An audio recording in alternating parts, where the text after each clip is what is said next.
اب اس کے بعد ہم الہ آباد سے آئی ہوئی IRO کی پریزیڈنٹ اور تقوی اسلامک اسکول کی پرنسپل اسما شمس کو آواز دیتے ہیں. محترمہ اسما شمس صاحبہ وہ ڈائس پر تشریف لائیں.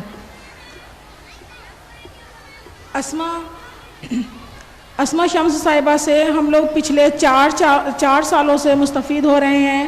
ان کی تقریر ہم لوگ کے درمیان پچھلے 4 سالوں سے آ رہی ہیں. ہم لوگ انجان نہیں ہیں اور یہ تقوی اسلامک اسکول کی پرنسپل ہیں اور IRO کی پریزیڈنٹ ہیں اور بہت وقت نہیں لے رہے ہیں. اس لیے اسما سے گزارش کرتے ہیں کہ وہ اپنی اسپیچ شروع کریں.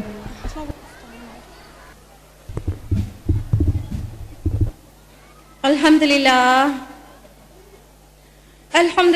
وکفا علی عبادہ الذین اصطفى خصوصا علی افضلہم وخاتم النبیین محمد الامین وعلى آلہ واصحابہ اجمعین. اما بعد واعوذ باللہ من الشیطان الرجیم. بسم اللہ الرحمن الرحیم. یا ایھا الذین آمنوا لا تلہکم اموالکم ولا اولادکم عن ذکر اللہ ومن یفعل ذلک فاولئک هم الخاسرون. بسم اللہ الرحمن الرحیم.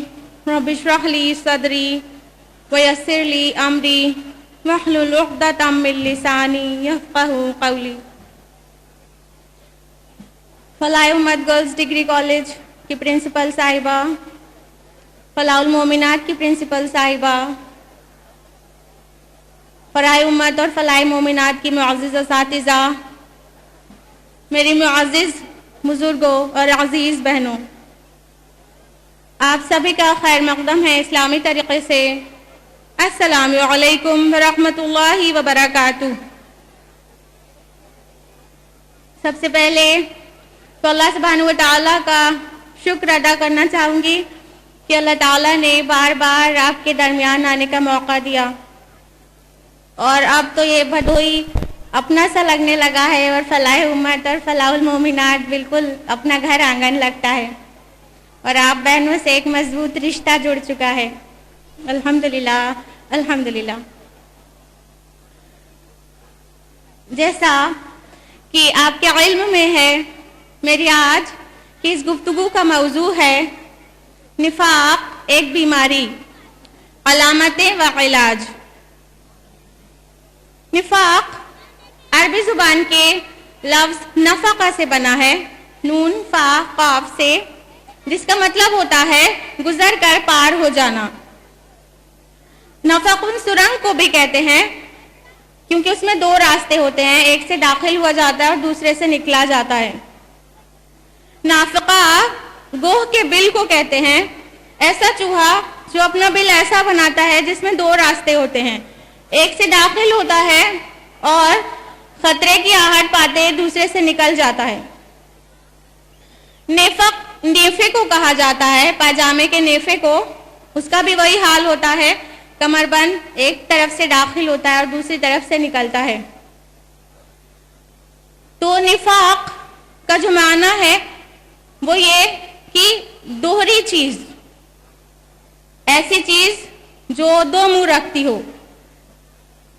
اسلامی اصطلاح میں نفاق کی جو ڈیفینیشن ہے، اگر امام راغب رحمۃ اللہ علیہ کی گئی تعریف کو آپ کو بتائیں تو وہ یہ کہ دین میں ایک دروازے سے داخل ہونا اور دوسرے سے نکل جانا. اور منافق اس شخص کو کہتے ہیں جس کے اندر نفاق ہوتا ہے، یعنی دین میں ایک طرف سے داخل ہوتا ہے اور دوسری طرف سے نکل جاتا ہے. یا دوسرے الفاظ میں کہیں کہ جس کے 2 چہرے ہوتے ہیں، سامنے کچھ اور پیچھے کچھ اور ہوتا ہے. یا یوں کہیں کہ جس کی زبان پر کچھ اور دل میں کچھ اور ہوتا ہے، ایسا شخص منافق کہلاتا ہے. نفاق کی عام طور پر علماء نے 2 اقسام بیان کی ہے، ایک عقیدے کا نفاق اور دوسرا عمل کا نفاق. شاہ ولی اللہ دہلوی کے الفاظ میں اگر بتائیں تو آپ کہتے ہیں کہ دور نبوت میں منافق 2 طرح کے تھے. ایک وہ لوگ جو لوگ زبان سے کلمہ شہادت ادا کرتے تھے، لیکن ان کے دل کفر پر جمے ہوئے ہوتے تھے اور دھوکہ دینے کی غرض سے صرف زبان سے اسلام قبول کرتے، یعنی جن کے اندر عقیدے کا نفاق ہوتا تھا۔ دوسرے منافق وہ لوگ ہوتے جو اسلام میں داخل تو ہوتے لیکن ایمان کی مضبوطی انہیں حاصل نہیں ہوتی اور ان کے اندر عملی کمزوریاں پائی جاتی، یعنی عمل کا نفاق۔ عقیدے کے نفاق کو ہم شعوری نفاق اور عمل کے نفاق کو ہم غیر شعوری نفاق بھی کہہ سکتے ہیں، کیونکہ عقیدے کا جو نفاق ہے وہ جان بوجھ کے کیا جا رہا ہے۔ ایک شخص اسلام میں داخل ہوتا ہے تاکہ مسلمانوں کے بیچ میں رہے اور انہیں نقصان پہنچائے، تو اسے پتا ہے کہ وہ ایسا کر رہا ہے جب وہ مسلمان نہیں ہے، اس لیے اس کو شعوری نفاق اور ایسے شخص کو شعوری منافق بھی کہہ سکتے ہیں۔ دوسرا جو عمل کا نفاق ہے وہ کیا ہے کہ ایک انسان اسلام میں داخل ہوا یا اپنے آبائی دین کی وجہ سے وہ مسلمان ہے، لیکن اسے پتا بھی نہیں ہے کہ اس کی بدعمالیوں اور ایمان کی کمزوریوں کی وجہ سے اس کا ایمان جاتا رہا اور نفاق نے ڈیرا ڈال لیا ہے، اسے پتا بھی نہیں ہے۔ اس لیے عمل کے نفاق کو غیر شعوری نفاق اور عملی منافق کو غیر شعوری منافق بھی کہہ سکتے ہیں۔ نفاق کو قرآن مجید نے بہت سارے مقامات پر بیماری کہا ہے، بہت جگہ پر، جیسے کہ سورہ بقرہ سورہ نمبر 2 آیت نمبر 10 میں کہا فی قلوبہم مرض، ان کے دلوں میں بیماری ہے۔ سملر میسج ریپیٹ ہوا ہے سورہ محمد سورہ نمبر 47 آیت نمبر 20 میں اور سورہ احزاب سورہ نمبر 33 آیت نمبر 12 میں۔ قرآن مجید میں کئی جگہ یہ طریقہ اللہ تعالیٰ نے استعمال کیا، ان کے دلوں میں بیماری ہے، نفاق کو بیماری کہا۔ تو نفاق چونکہ اللہ تعالیٰ خود کہہ رہا ہے ایک بیماری ہے جو کہ دل کی بیماری ہے، اسی لیے میری گفتگو کا موضوع ہے نفاق ایک بیماری۔ اور چونکہ یہ بیماری نہایت خطرناک ہے، بہت خطرناک ہے، اس لیے اس کی علامتیں بھی پہچاننا چاہیے، اس کے بچنے کی ترکیبیں بھی جاننا چاہیے، اور ہو جائے تو اس کا علاج بھی پتہ ہونا چاہیے۔ یہ نفاق ایسی بیماری ہے جس کو اس کی چھوت لگ جائے اس کے بارے میں قرآن مجید میں کہا گیا سورہ نساء سورہ نمبر 4 آیت نمبر 145 میں ان المنافقین فی الدرک الاسفل من النار، بے شک منافقین جہنم کے سب سے نچلے درجے میں ہیں، درک اسفل میں۔ منافق کی سزا روز آخرت جہنم میں کافر اور مشرک سے بھی زیادہ شدید ہے، کیونکہ یہ آستین کا سانپ ہے، مسلمانوں کے بیچ میں رہتا ہے اور انہیں اندر سے نقصان پہنچاتا ہے۔ اس لیے منافق کی سزا کفار اور مشرکین اور ایتھیسٹ ناستک سے بھی بڑی سزا ہے منافق کی۔ تو چونکہ یہ اتنی ڈینجرس بیماری ہے، اتنا خطرناک مرض ہے کہ جہنم کے سب سے نچلے درجے تک لے جانے والا ہے، اس لیے ہمارے اور آپ کے بیچ اس کی اویئرنیس بہت ضروری ہے۔ جب کسی بیماری کا نام لیا جائے یا کوئی مریض ڈاکٹر کے وہاں جائے تو بیماری کا پتہ کیسے ڈاکٹر لگاتا ہے؟ کچھ علامتوں سے نا، کچھ سمٹمز سے نا۔ ڈاکٹر مریض سے پوچھتا ہے کہ کیا پرابلم ہے بھائی آپ کو؟ مان لیجئے مریض نے بتایا ڈاکٹر صاحب پیٹ میں بہت درد ہے، بہت اینٹھن ہے، خونی پیچش ہو رہی ہے، ڈسینٹری ہو رہی ہے۔ تب جا کے ڈاکٹر سمجھ جاتا ہے اچھا امیبیاسس ہے، اینٹامیبا ہسٹولیٹیکا کا انفیکشن ہو گیا ہے، تب اس کے لیے ممکن ہوتا ہے کہ وہ اس کا علاج کرے۔ تو نفاق بھی ایک بیماری ہے چونکہ، اس لیے ہمیں بھی جاننا چاہیے اس کے سمٹمز، اس کی علامتیں، اس کے لکشن۔ قرآن مجید میں اللہ سبحانہ و تعالیٰ نے اور ہمارے پیارے نبی محمد رسول اللہ صلی اللہ علیہ وسلم نے اپنی کئی احادیث میں اس کی بہت ساری علامتیں بیان کی ہیں۔ اگر ہم انہیں غور سے پڑھیں تو ہمیں پتہ چل جائے گا کہ نفاق کی کیا سمٹمز ہیں، کیا لکشن ہیں، تاکہ ہم اس سے بچ سکیں اور لگ گیا ہو تو اس کا علاج کر سکیں۔ پہلے تو سننے سے پہلے ساری علامتیں سننے سے پہلے ہم اپنے ذہن تیار کر لیں کہ یہ نفاق مسلمانوں میں ہی ہوتا ہے۔ کوئی اپنے آپ کو یہ نہ سمجھے کہ منافق میں تو ہو ہی نہیں سکتی کیونکہ میں تو مسلمان ہوں۔ نہیں، جو زبان سے کہہ رہا ہے مسلمان وہی منافق ہے۔ اگر ڈائریکٹ کلمہ کفر کہہ دیا اس نے تب تو وہ کافر ہو گیا۔ تو ہمیں اور آپ کو چیک کرنا ہے ہر ایک سمٹم پہ، ہر ایک لکشن پہ کہ کہیں ہمارے اندر تو یہ نہیں پایا جا رہا ہے۔ اسی نقطۂ نظر سے سمٹمز کو سننا ہے، تب تو گفتگو کا کوئی حاصل ہے۔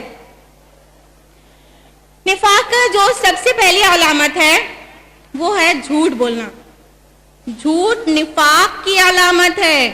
فرمایا اللہ تعالیٰ نے سورہ بقرہ سورہ نمبر 2 آیت نمبر 10 میں کہ وَلَهُمْ عَذَابٌ عَلِيمٌ بِمَا كَانُوا يَكْذِبُونَ، ان کو دردناک عذاب ہے کیونکہ یہ جھوٹ بولتے ہیں۔ منافق کے لیے کہا جا رہا ہے، منافق کے لیے۔ اور زیادہ وضاحت چاہیے؟ اللہ کے رسول کی حدیث سنیے، بخاری مسلم کی متفق علیہ روایت ہے۔ صحیح بخاری میں لکھا ہوا ہے، جلد نمبر 1 کتاب الایمان، باب نمبر 24، حدیث نمبر 32۔ عن ابی ہریرہ رضی اللہ عنہ قال قال رسول اللہ صلی اللہ علیہ وسلم، حضرت ابو ہریرہ رضی اللہ عنہ کی روایت ہے کہ رسول اللہ صلی اللہ علیہ وسلم نے فرمایا، آیت المنافق ثلاث، منافق کی 3 نشانیاں ہیں۔ اذا حدث کذب، بولے تو جھوٹ بولے، وَإِذَا وَعَدَ أَخْلَفَ، وعدہ کرے تو وعدہ خلافی کرے، وَإِذَا تُمِنَ خان، اور امانت رکھی جائے تو خیانت کرے۔ اللہ کے رسول صلی اللہ علیہ وسلم نے فرمایا 3 نشانیاں ہیں منافق کی۔ کسی کو پہچاننا ہو اپنا نفاق تو اس پہ جج کر لے کہ یہ چیزیں میرے اندر تو نہیں پائی جا رہی ہیں۔ سب سے پہلی چیز جھوٹ بولنا۔ کیا ہم میں سے کوئی جھوٹ نہیں بولتا؟ کیا ہم پورے سچے ہیں؟ کیا دن بھر میں کوئی جھوٹ نہیں ہوتا ہم سے؟ ہفتے بھر اور مہینے بھر میں بھی کوئی ایک جھوٹ نہیں ہوتا؟ یہ تو بہت لمبا ڈیوریشن بتا دیا ہم نے۔ آج کے مسلمانوں کا حال یہ ہے کہ ان کی کوئی صبح سے شام تک کا ٹائم گزرتا نہیں ہے، کوئی 20 کوئی 50 اور کوئی تو سینکڑوں جھوٹ بول ڈالتے ہیں ایک دن میں، خصوصاً ورک پلیس پہ، بزنس پلیس پہ، وہاں پہ تو بہت زیادہ جھوٹ چلتا ہے۔ اور ہم خواتین بھی نا بہت زیادہ پاک نہیں ہیں، اس سے گھر کے اندر بھی خوب جھوٹ بولتی ہیں، فیملی پالیٹکس میں کتنا جھوٹ بولتی ہیں، اور اپنی سراؤنڈنگ میں، اپنے پڑوسیوں سے، اپنے اپنوں سے، اپنے گھر کے اندر، اپنے بچوں سے، سب سے جھوٹ بولتے ہیں۔ اللہ کے رسول نے فرمایا یہ منافق کی نشانی ہے کہ جب بولتا ہے تو جھوٹ بولتا ہے، اور دوسرا کہ وعدہ کرتا ہے تو خلاف کر دیتا ہے۔ کیا ہمارے اندر وعدہ خلافی کی عادت نہیں؟ کیا ہم جب کسی سے کہہ دیتے ہیں ہاں ٹھیک ہے ہم کل آئیں گے آپ کے گھر 11 بجے تو پہنچ جاتے ہیں 11 بجے؟ ہم تو وعدہ خلافی کو اب جرم ہی نہیں سمجھتے، غلط ہی نہیں سمجھتے، کہہ دیا کون جاتا ہے۔ یہ ہمارا طرز عمل ہے اور اپنے آپ کو مسلمان اور مومن سمجھ رہے ہیں۔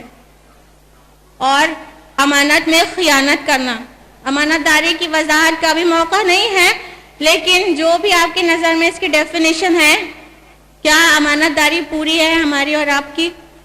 کیا ہم اللہ کی دی ہوئی چیزوں کے ساتھ امانت داری کر رہے ہیں؟ کیا ہم اپنے دوسروں کی چیزوں کی امانت داری پوری کر رہے ہیں؟ یہ 3 علامتیں اللہ کے رسول نے بتائی، بخاری مسلم کی متفق علیہ روایت ہے، اس میں 4 علامتیں بتائی گئی ہیں۔ صحیح بخاری جلد نمبر 1 کتاب الایمان، باب نمبر 24، حدیث نمبر 33۔ اللہ کے رسول نے فرمایا جس میں 4 باتیں ہو تو نرا منافق ہے، پکا منافق ہے۔ اور 3 تو یہی بتایا، بولے تو جھوٹ بولے، وعدہ کرے تو وعدہ خلافی کرے، امانت رکھی جائے تو خیانت کرے، اور چوتھا کہ جب کسی سے جھگڑا ہو جائے تو آپے سے باہر ہو جائے، گالی گلوچ پر آمادہ ہو جائے۔ یہ 4 جس میں باتیں ہوں وہ نرا منافق ہے، پکا سٹامپڈ منافق ہے، چاہے وہ نمازیں پڑھتا ہو، روزے رکھتا ہو، زکوٰۃ دیتا ہو اور اپنے آپ کو مسلمان سمجھتا ہو، وہ منافق ہے اللہ کے رسول کے اکارڈنگ، ہم نہیں کہہ رہے ہیں۔ تو یہ ساری چیزیں ہمیں اپنے آپ میں چیک کرنا چاہیے، کیا یہ چیزیں ہمارے اندر تو نہیں؟ اگر ہے تو سمجھو نفاق کی چھوت لگ گئی۔ نفاق کی دوسری علامت ہے جھوٹی قسمیں کھانا۔ فرمایا اللہ تعالیٰ نے سورہ منافقون سورہ نمبر 63 آیت نمبر 2 میں، اتخذوا ایمانہم جنہ، انہوں نے اپنی قسموں کو ڈھال بنا رکھا ہے۔ اب منافق چونکہ جھوٹا ہوتا ہے، اس لیے اسے اپنی بات کو سچا بتانے کے لیے بات بات پر قسم کھانا پڑتا ہے، کیونکہ وہ جھوٹا ہے۔ جھوٹے انسان کا معاشرے میں جھوٹ کھلتا ہی رہتا ہے ٹائم ٹو ٹائم، تو جھوٹے انسان کو اپنی بات منوانے کے لیے قسمیں کھانا پڑتا ہے۔ اللہ کی قسم ہم سچ کہہ رہے ہیں، واللہ ہم سچے ہیں۔ تو جھوٹے انسان کو سچ اپنے کو بتانے کے لیے پھر جھوٹی قسم بھی کھانا پڑتا ہے، جو کہ نفاق کی دوسری علامت ہے۔ نفاق کی ایک اور علامت ہے، وہ یہ کہ منافق صلاح یعنی نماز کاہلی کے ساتھ پڑھتے ہیں، خوش دلی ذوق و شوق کے ساتھ نہیں پڑھتے۔ فرمایا اللہ رب العزت نے سورہ نساء سورہ نمبر 4 آیت نمبر 142 میں، وَإِذَا قَامُوا إِلَى الصَّلَاةِ قَامُوا كُسَالَىٰ يُرَاءُونَ النَّاسَ، اور جب بھی کھڑے ہوتے ہیں نماز کے لیے تو نہایت کاہلی کے ساتھ، صرف لوگوں کے دکھانے کو، اور اللہ کو یاد نہیں کرتے مگر بہت تھوڑا سا۔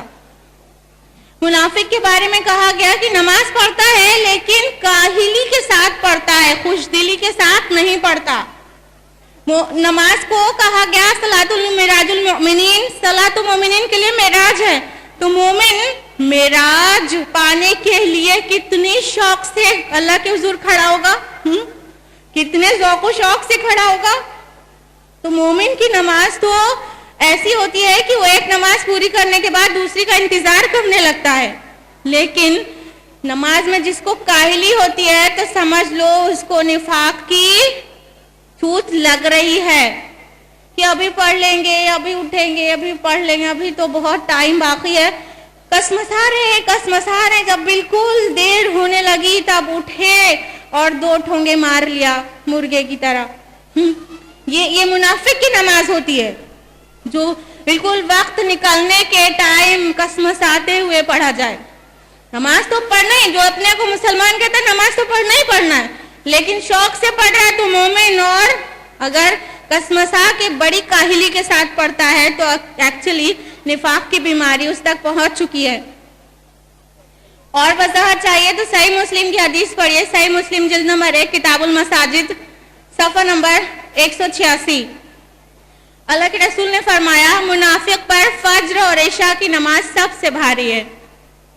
کیا ہم میں سے کوئی ایسا تو نہیں جو فجر میں جس کو اپنا بلینکٹ بہت پیارا لگتا ہو اور گرم بستر نماز سے زیادہ قیمتی لگتا ہو اور بالکل کسمسا کے اٹھے نہیں تو نہیں اٹھے، اور عشاء کے ٹائم ابھی تو تھک گئے ہیں، کتنا کمر میں درد ہے، کسمسا رہے ہیں، پھر اب تو فرض ہے پڑھنا تو پڑے گا ہی، اتنے مہمان آ گئے، اتنا کام کیا، بالکل کھڑے ہونے لائق طاقت نہیں ہے، مگر فرض ہے پڑھنا تو پڑے گا ہی۔ اگر ہماری نمازوں کا یہ حال ہے تو یاد رہے کہ اللہ کے رسول نے کہا منافق پر فجر اور عشاء کی نماز سب سے بھاری ہے۔ تو اپنی نمازوں میں ذوق و شوق پیدا کریں، اگرچہ نفاق سے بچنا ہے۔ منافق کی ایک اور صفت ہوتی ہے کہ وہ اللہ کی راہ میں خرچ نہیں کرتا، اور کرتا ہے تو بڑی کراہت کے ساتھ۔ اللہ تعالیٰ نے فرمایا سورہ توبہ میں سورہ نمبر 9 آیت نمبر 54 میں، وَلَا يُنْفِقُونَ إِلَّا وَهُمْ كَارِهُونَ، اور یہ نہیں خرچ کرتے مگر بڑی کراہت کے ساتھ۔ کیا ہم میں سے کسی کی ایسی عادت تو نہیں کہ اللہ کی راہ میں خرچ کرنے کا موقع آئے تو ہم پہلے ادھر ڈولیں، پھر ادھر ڈولیں، پھر بڑی مشکل سے بیگ کی زپ کھولیں، پھر نکالیں اور گنیں، کم زیادہ کا احساس رکھیں، بھی اتنا نکال دیا تو اتنا سا بچے گا، پھر ہمارا یہ کام رہ جائے گا، اتنا سوچیں تب جا کے کسی غریب فقیر مسکین کو یا اللہ کی راہ میں تھوڑا سا روپیہ دیں۔ اگر ایسا ہے دے بھی رہے ہیں، دیکھیں غور کرنے والی بات ہے کہ وہ دیتا ہے لیکن کراہت کے ساتھ، شوق سے نہیں دیتا منافق. تو دے بھی رہے ہیں تو بھی کراہت ہو رہی ہے اللہ کے مال کو اللہ کی راہ میں دینے میں، تو اصل میں نفاق کی کچھ نہ کچھ پرابلم دل کے اندر ہے. اللہ تعالیٰ نے اس کی پول پٹی کھول کر رکھ دی سورہ توبہ سورہ نمبر 9 آیت نمبر 75-76 میں، کہ ان میں کچھ لوگ ایسے بھی ہیں جو کہتے تھے کہ اگر اللہ نے اپنے فضل سے ہمیں مال دیا تو ہم اس کی راہ میں صدقہ اور خیرات کریں گے، اور جب اللہ تعالیٰ نے انہیں اپنے فضل سے دیا تو انہوں نے منہ پھیر لیا اور انکار کر دیا. تو ہمارا اور آپ کا یہی حال ہے ایکچولی، کہ جب ہمارے پاس نہیں ہوتا، کم ہوتا ہے، اور کسی امیر کو بانٹتے ہوئے دیکھتے ہیں تو ہم سوچتے ہیں کاش اللہ نے ہمیں بھی دیا ہوتا تو ہم بھی دیتے، اگر اللہ ہمیں دے گا تو ہم بھی دیں گے. ابھی اتنے ان کے جتنا مال تھوڑی نہیں ہے ہمارے پاس ہوگا تو ہم بھی دیں گے. وہ وعدے کیے اللہ سے. لیکن جب اللہ تعالیٰ عافیت والے دن لا دیتا ہے اور مال میں فراوانی کر دیتا ہے، سارے وعدے بھول جاتے ہیں، پھر اللہ تعالیٰ کا اس میں بخیلی کرنے لگتے ہیں اور منہ پھیر لیتے ہیں، بھول جاتے ہیں وعدے. تو پھر ہم شروع ہو جاتے ہیں نا بخیلی کرنا کہ اتنا دیں گے تو اتنا کم ہو جائے گا. اب ہم اپنی لائف کو اور لگزوریس بنانے میں خرچ کرنا چاہتے ہیں، وہ بات بھول جاتے ہیں جو ہم نے اللہ سے کہی تھی، اللہ پاک ہم کو بھی دے تو ہم بھی خرچ کریں. تو منافق ایسا ہوتا ہے کہ اللہ کی راہ میں کراہت سے خرچ کرے. منافق کی ایک اور علامت ہوتی ہے نفاق ہونے کی، وہ یہ کہ حق اور صداقت کی بات سے دور ہی رہنا چاہتا ہے، اور جیسے ہی موقع ملے ایسی محفلوں سے کھسک جانا چاہتا ہے. قرآن نے اس کو بیان کیا ہے سورہ توبہ سورہ نمبر 9 آیت نمبر 127 میں، کہ جب بھی کوئی سورہ نازل ہوتی ہے تو آپ دیکھیے کہ یہ لوگ ایک دوسرے کا منہ تکنے لگتے ہیں کہ کوئی آپ کو دیکھتا تو نہیں، اور چپکے سے نکل جاتے ہیں. تو منافق ایسا ہوتا ہے جب بھی اچھی باتیں ہوں، دعوت و اصلاح کی باتیں ہوں، ان کے اخلاق و کردار کو صحیح کرنے کی باتیں ہوں، قرآن و سنت کی باتیں ہوں، تو کسمسانے لگے، بیٹھے بیٹھے اپنی کرسی پہ ادھر ڈولے ادھر ڈولے، لگے کہ اب اور نہیں سن سکتا. کیسے موقع ملے اور کون سا بہانہ بتا کر ایسی محفل سے نکل کر باہر ہو جائے. تو یہ منافق کی علامت ہے، منافق کی. اور منافق کی یہ بھی صفت ہوتی ہے کہ وہ اصلاح قبول نہیں کرتا، نصیحت قبول نہیں کرتا، بے حس ہو جاتا ہے. فرمایا اللہ تعالیٰ نے قرآن مجید میں سورہ مدثر سورہ نمبر 74 آیت نمبر 49 سے لے کے 51 تک، کہ انہیں کیا ہو گیا ہے کہ یہ نصیحت سے منہ موڑ رہے ہیں، گویا کہ یہ بت کے ہوئے گدھے ہوں جو شیر سے بھاگے ہوئے ہوں. منافق کے بارے میں اللہ تعالیٰ کہتا ہے کہ ان کو کیا ہو گیا ہے، نصیحت سے مکمل منہ موڑ رہے ہیں، یہ گدھے ہیں کیا جو شیر سے بھاگ نکلے ہیں. قرآن و سنت کی بات ہو رہی ہے، ان کے فائدے کی بات ہو رہی ہے، لیکن یہ اس سے بدک رہے ہیں اور دل اتنے سخت ہو گئے ہیں کہ نصیحت قبول نہیں کر رہے. آپ دیکھیے سوسائٹی میں کیا ایسے لوگوں کی کمی ہے کہ ان کو کوئی بات سمجھانے لگو تو کہنے لگتے ہیں ارے جائیے ہمیں نہ بتائیے، جمعہ 4 دن سے آپ جو ہے تقریر کرنے لگی تو چلیے ہم کو سکھانے. ارے ہمیں نہیں سکھا سکتی، آپ بچی ہیں، آپ ہمیں نہیں سکھا سکتی.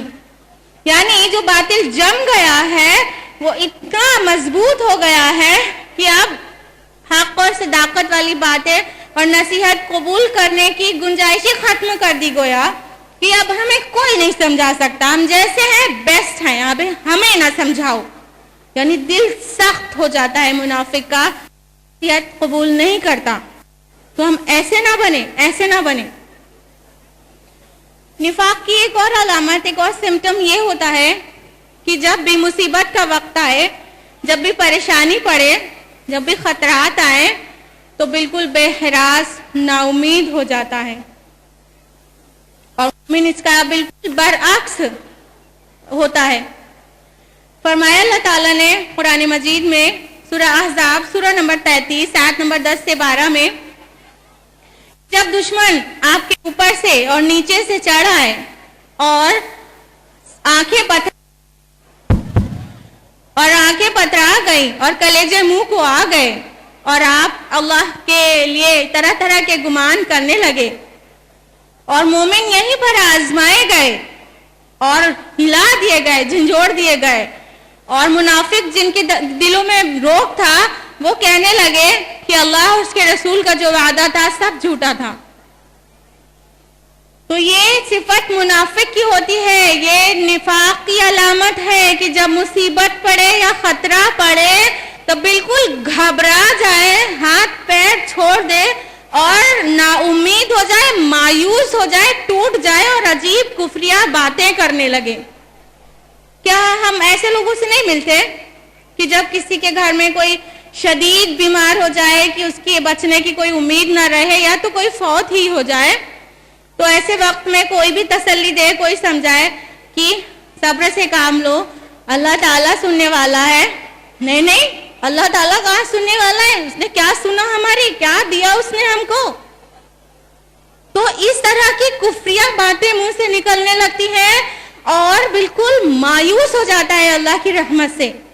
یہ ایمان کی نفی ہے، کیونکہ مومن تو ایسا ہوتا ہے کہ جب بھی مصیبت پڑتی ہے، جب بھی پریشانی یا خطرہ لاحق ہوتا ہے تو وہ اس کا ایمان اور بڑھ جاتا ہے۔ فرمایا اللہ تعالیٰ نے سورہ احزاب سورہ نمبر 33 آیت نمبر 22 میں کہ وَمَا زَادَهُمْ إِلَّا إِيمَانًا وَتَسْلِيمًا، کہ جب مومنوں نے کفار کے لشکر کو دیکھا تو اس چیز نے ان کے ایمان اور تسلیم اور ان کی اطاعت کو اور بڑھا دیا۔ تو جب مصیبت پڑتی ہے تو مومن کا ایمان اور بڑھ جاتا ہے اور وہ صبر کا مظاہرہ کرتا ہے، کیونکہ اسے پتا ہوتا ہے کہ یہ آزمائش ہے۔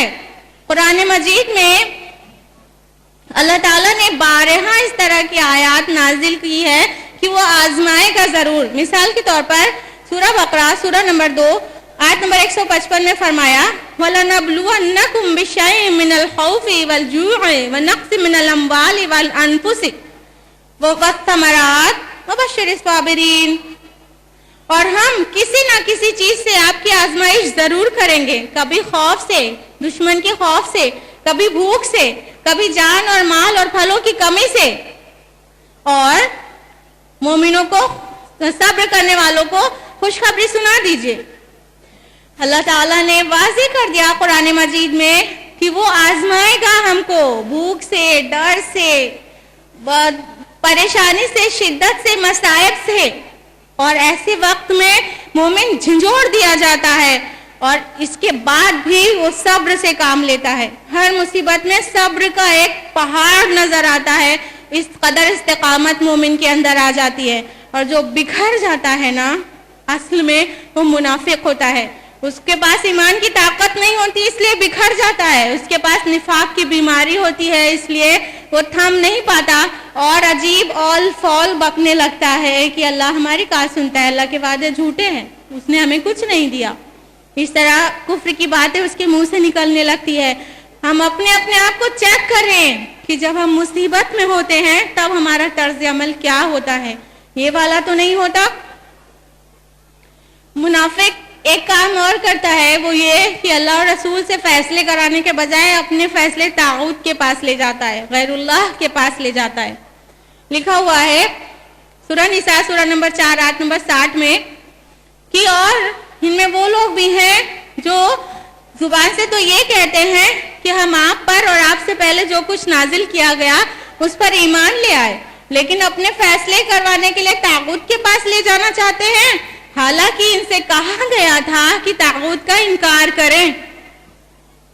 ایک مومن کے لیے ضروری ہے کہ وہ اپنی زندگی کا فیصلہ اللہ اور اس کے رسول کے حکم کے مطابق کرے، یعنی قرآن اور سنت کے مطابق اس کی زندگی گزرے۔ ہمارے جتنے انفرادی فیصلے ہوں زندگی کے اور جتنے اجتماعی فیصلے ہوں یہ کتاب اللہ اور سنت رسول اللہ کی روشنی میں ہو، اس کے مطابق ہو، تب تو ہم مومن ہیں۔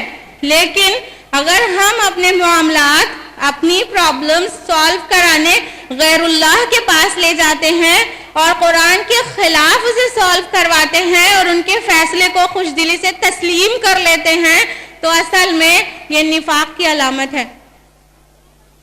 ہمیں اپنی پوری کی پوری زندگی اللہ کو سونپ دینی چاہیے، اپنی زندگی کے سارے فیصلے اللہ سے کرانا چاہیے، اللہ کے رسول سے، مطلب کتاب و سنت کی روشنی میں کرنا چاہیے۔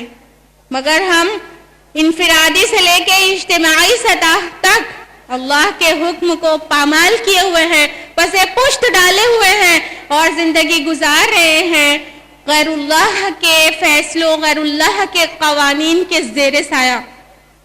تو یہ اصل میں نفاق ہے جو انسان کو کوئی قباحت بھی نہیں محسوس ہوتی ایسا کرنے میں۔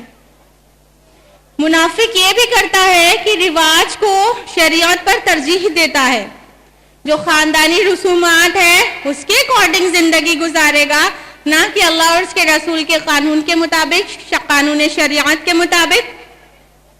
آپ دیکھیے سوسائٹی میں کتنا عام ہے، کس قدر عام ہے یہ چیز کہ ہمارے خاندان میں یہ چلا رہا ہے اس لیے کر رہے ہیں، اور کوئی جواب نہیں ہے بہت سی باتوں کا، نہیں ہمارے گھر میں ایسا ہوتا چلا رہا ہے اس لیے کر رہے ہیں، چاہے وہ قرآن کے خلاف ہو۔ آپ دیکھیے کہ آج ہمارے مسلم معاشرے میں تقسیم وراثت کس طرح سے ہو رہی ہے۔ ہم اپنے بیٹوں کو وراثت میں حصہ دیتے ہیں اور بیٹیوں کو فراموش کر دیتے ہیں، بیٹیوں کا حصہ غصب کر لیتے ہیں، اور جواب کیا ہے؟ ہمارے خاندان میں اولاد نرینہ کوئی دیا جاتا ہے اس لیے ہم بھی ایسا کر رہے ہیں، جبکہ اللہ تعالیٰ نے کتنے واضح احکام نازل کیے ہیں قرآن حکیم میں تقسیم وراثت کے، اور وراثت میں بیٹیوں کا بھی حصہ ہے، عورتوں کا بھی حصہ ہے، لیکن ہم اللہ کے حکم پر، شریعت کے قانون پر اپنے رواج کو ترجیح دے رہے ہیں۔ یہ کیا ہے؟ یہ نفاق ہے، نفاق ہے۔ ہم زبان سے کہہ رہے ہیں مسلمان ہیں، دل میں ایمان نہیں ہے، ایمان ہوتا تو ہماری زندگی کس کے مطابق ہوتی؟ قرآن مجید کے مطابق ہوتی۔ دوسری مثال آپ کے سامنے بہت عام ہے، آپ دیکھیے شادیاں ہوتی ہیں تو ہم جب رشتے دیکھتے ہیں تو سب سے پہلے ہم یہ دیکھتے ہیں کہ فلاں ہماری برادری کا ہے کہ نہیں، چاہے کتنا اچھا رشتہ میسر ہو، لیکن اکثریت ہماری، خصوصاً ہندوستان میں رہ رہے لوگوں کی، ہماری اکثریت اچھے سے اچھا رشتہ اس لیے ٹھکرا دیتی ہے کہ فلاں ہماری برادری کا نہیں ہے، وہ لڑکی یا وہ لڑکا ہماری برادری کا نہیں ہے اس لیے نہیں کرنا ہے، وہ نچلی ذات کا ہے، ہم اونچی ذات کے ہیں۔ کیا اللہ تعالیٰ نے اس کی اجازت دی؟ کیا قانون شریعت اس کی اجازت دیتا ہے کہ ہم اونچ نیچ بھید بھاؤ ڈسکریمنیشن کریں؟ گنجائش ہے؟ اللہ تعالیٰ نے تو فرمایا سورہ الحجرات سورہ نمبر 49 آیت نمبر 13 میں کہ یا ایھا الناس، اے لوگو، انا خلقناکم من ذکر و انثی، ہم نے تم کو ایک مرد اور ایک عورت سے پیدا کیا، وجعلناکم شعوبا وقبائل لتعارفوا، اور تمہاری ذاتیں اور برادریاں بنائی تاکہ تم آپس میں ایک دوسرے کو پہچانو، ان اکرمکم عند اللہ اتقاکم ان اللہ علیم خبیر، یقین جانو تم میں سب سے باعزت، سب سے بہتر وہ ہے جس کے پاس تقوی ہے، اور اللہ تعالیٰ علم رکھنے والا اور خبر رکھنے والا ہے۔ اللہ سبحانہ تعالیٰ نے برادری، ذاتیں، قبیلے اس لیے بنائے تاکہ ہمارا تعارف ہو سکے، اس لیے نہیں کہ ہم اپنے کو اونچا دوسرے کو نیچا سمجھیں، اور ہم نکاح ہرگز نہ کریں کیونکہ ہمارے خاندان کا چلن ہے کہ ہم اپنی ہی برادری میں ہمارے ہوتی ہے، ابھی تک ہمارے خاندان میں ہوئی نہیں ہے نا تو ہم کیسے کر سکتے ہیں؟ جب اللہ تعالیٰ کہہ رہا ہے کہ ذاتیں اور برادریاں اونچ نیچ کے لیے ہیں ہی نہیں تو ہم کیوں کر ایسا کر سکتے ہیں؟ ہم ایسا نہیں کر سکتے۔ اور اگر قانون شریعت پہ ترجیح دی جا رہی ہے رواج کو، رسم کو، خاندانی چلن کو، تو یہ نفاق ہے، کچھ اور نہیں۔ اور منافق کی ایک علامت ہوتی ہے کہ وہ دوگلا برتاؤ کرتا ہے، دوہری پالیسی اختیار کرتا ہے۔ اللہ تعالیٰ نے فرمایا قرآن حکیم میں سورہ حج سورہ نمبر 22 آیت نمبر 11 میں کہ کچھ لوگ کنارے پر رہ کے اللہ کی عبادت کرتے ہیں، تمہیں کچھ فائدہ پہنچے تو اس میں دلچسپی لینے لگتے ہیں، اور اگر تم پر کوئی مصیبت آ جائے تو فوراً منہ موڑ لیتے ہیں. انہوں نے دونوں جہاں کا نقصان کیا. تو اس طرح منافق ڈبل پالیسی لے کر چلتا ہے, دوہری پالیسی رکھتا ہے کہ جدھر کا دنیاوی فائدہ دیکھتا ہے ادھر لڑک جاتا ہے. ایسے سائٹ پہ چلتا ہے کہ ادھر کا فائدہ ہو تو ادھر لڑک جائے, ادھر کا فائدہ ہو تو ادھر. ایمان اور کفر سے اس کو مطلب نہیں ہوتا, اللہ کی رضا ناراضگی سے مطلب نہیں ہوتا, دنیاوی فائدے سے مطلب ہوتا ہے. یہ اس طرح کا ہوتا ہے منافق. منافق ایسا بھی ہوتا ہے کہ وہ جھوٹی شہرت کا حریص ہوتا ہے, تھوڑے سے کام میں بہت ساری تعریف چاہتا ہے, چاہے وہ دین کی خدمت کا کام ہو بظاہر, لیکن دل میں نیت یہ ہو کہ میری خوب تعریف ہو, خوب میرے نام کرے لوگ, کہیں ہاں کتنی محنت کرتی ہے. تو یہ نفاق ہے اور کچھ نہیں. اللہ تعالیٰ نے فرمایا سورہ آل عمران سورہ نمبر 3 آیت نمبر 188 میں کہ وہ اس میں بھی اپنی تعریف چاہتے ہیں جس میں انہوں نے کچھ کیا بھی نہیں, اس چیز کے لیے بھی شہرت چاہتے ہیں, تعریف چاہتے ہیں. تو منافق ایسا کرتا ہے, کام کر کے شہرت چاہتا ہے اور جس میں کچھ کیا بھی نہیں اس میں بھی شہرت چاہتا ہے. تو مومن خالص دل سے کام کرتا ہے, پیور ہارٹ کے ساتھ, بالکل خالص پیور ہوتا ہے اس کا دل اور عمل, اور منافق کا عمل ملاوٹ والا ہوتا ہے. منافق قتال سے بہت ڈرتا ہے کیونکہ اسے جان پیاری ہے, کانپ اٹھتا ہے. اس کی منظر کشی کی گئی ہے قرآن حکیم میں سورہ محمد سورہ نمبر 47 آیت نمبر 20 میں. فرمایا اللہ تعالیٰ نے کہ آپ قتال کا نام سن کر یہ اس طرح سے گھبرا جاتے ہیں, آپ کے منہ کو اس طرح تکنے لگتے ہیں جیسے ایسا شخص ہو جس پر موت کی غشی طاری ہو گئی ہو, ایسا بدحواس ہو جاتے ہیں. تو منافق کو جان بہت پیاری ہوتی ہے, وہ اللہ کی راہ میں جان قربان کرنے کا معاملہ آئے تو خوش نہیں ہو جاتا مومن کی طرح, بالکل گھبرا جاتا ہے, بالکل گھبرا ہو جاتا ہے. جبکہ مومن کیسا ہوتا ہے, وہ اس چیز کا خواہاں ہوتا ہے, خواہش مند ہوتا ہے کہ اس کی جان اللہ کی دی ہوئی اللہ کی راہ میں خرچ ہو. لیکن منافق کو جان بہت پیاری ہے, تپتی راہیں مجھ کو پکارے, دامن پکڑے چھاؤں گھنیری. تو یہ منافق کرتا ہے, مومن نہیں کرتا. تو اس طرح منافق کی اور نفاق کی علامتیں ہم نے جانی تاکہ ہم اپنے اندر اسے ٹٹول سکیں. ہم پھر سے کہہ رہے ہیں کہ کوئی اپنے کو ایکسکلیوڈ نہ کرے, کوئی اپنے آپ کو اس سے الگ نہ سمجھے کہ نفاق میرے اندر تو ہو ہی نہیں سکتا, ہم تو مسلمان ہیں. اصل میں حقیقت یہ ہے جو بخاری میں لکھا ہوا ہے حضرت حسن بصری رحمۃ اللہ علیہ کے الفاظ میں. صحیح بخاری جلد نمبر 1 کتاب الایمان باب نمبر 36, حسن بصری رحمۃ اللہ علیہ فرماتے ہیں ما خافوا الا مؤمن وما امنوا الا منافق, کہ نفاق کا خوف اسی کو ہوتا ہے جو مومن ہے, اور نفاق سے پرامن وہی ہے جو منافق ہے.